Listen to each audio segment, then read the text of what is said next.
Madam President, now she says, now again, she says she has a fourth financing proposal. And she has a firm commitment for a loan from credible institution. And many creditors have shown intent to lend money, but they're stopped short of committing any arrangements, not because of any government obstacle, but because the owner's inability to agree to the terms and conditions for the financing. As recent as last week, Madam President, the owners attempted to raise the financing, $11.5 million United States dollars.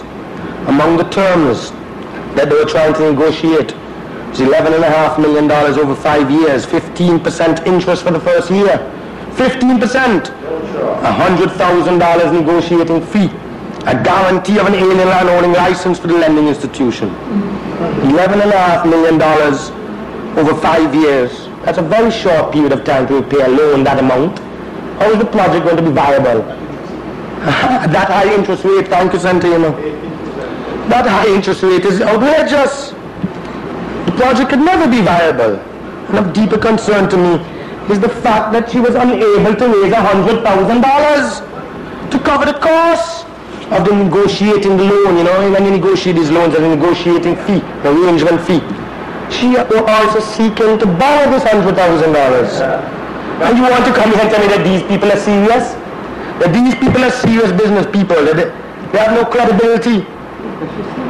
Where's the lending institution? Where's the credibility? Show us the facts.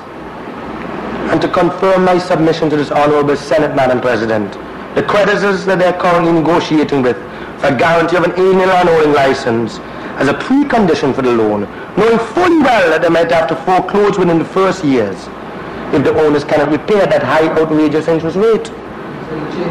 Such a scenario will lead us back. It will set us back. Madam President, I'm sorry, but I'm saying, and continue, Madam President, I will soon be finished, that this cannot be good for Antigua and Barbuda. It cannot be right, it cannot be responsible, and as a responsible government, we have to do the people's work, and we have to do it in the interests of the people that we serve, not to serve the interests of Ms. Curad. We can't do it. 6 years she have not paid those workers, and now, when we settle with her, I want to say to this Honorable Senate, the law does say that we must pay within a reasonable time, but she took 6 years to pay those workers. So why should we make a precondition to whichever investor, or if the money is going to come from the consolidated fund to pay those workers, why should we pay her a fair market value promptly? Why? When she also offered, Madam President, she offered the minority shareholder, the 44% shareholder, who's represented by Mr. Louis Lockhart. She offered them $1 million for their shares. But yet she's saying the property is worth $36 million. Have you been up there, Madam President, seen how the buildings are run down? How they're dilapidated? And you know, Madam President, this Half Moon Bay scenario, it spans generations in our tourism industry. Because the original owners, Kelly and crew, came to this country. They respected the laws of this country. They were given concessions. The government knew them. They had some kind of commitment to this country. And they ran the hotel well. But, Madam President, the inheritors come on the scene. They've taken an entirely different approach to us. Their interest, and their only interest, is their interest in the property. They don't care about the workers. They don't care about the government. They don't care about our tourism industry. And they have absolutely no obligation to the state of Antigua and Barbuda.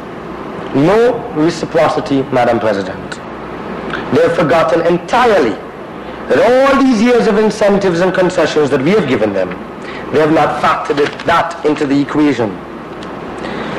So, Madam President, in winding up, I want to repeat that we cannot allow one individual woman to seek to subvert, to frustrate the efforts of this government, to get in the way of the people of Antigua and Barbuda. And I will wrap up, Madam President and Honorable Senators, by saying to you this afternoon that this government has to be more decisive. Perhaps, maybe from now on, we may have to look, rather than selling investors land, giving them maybe 99 years,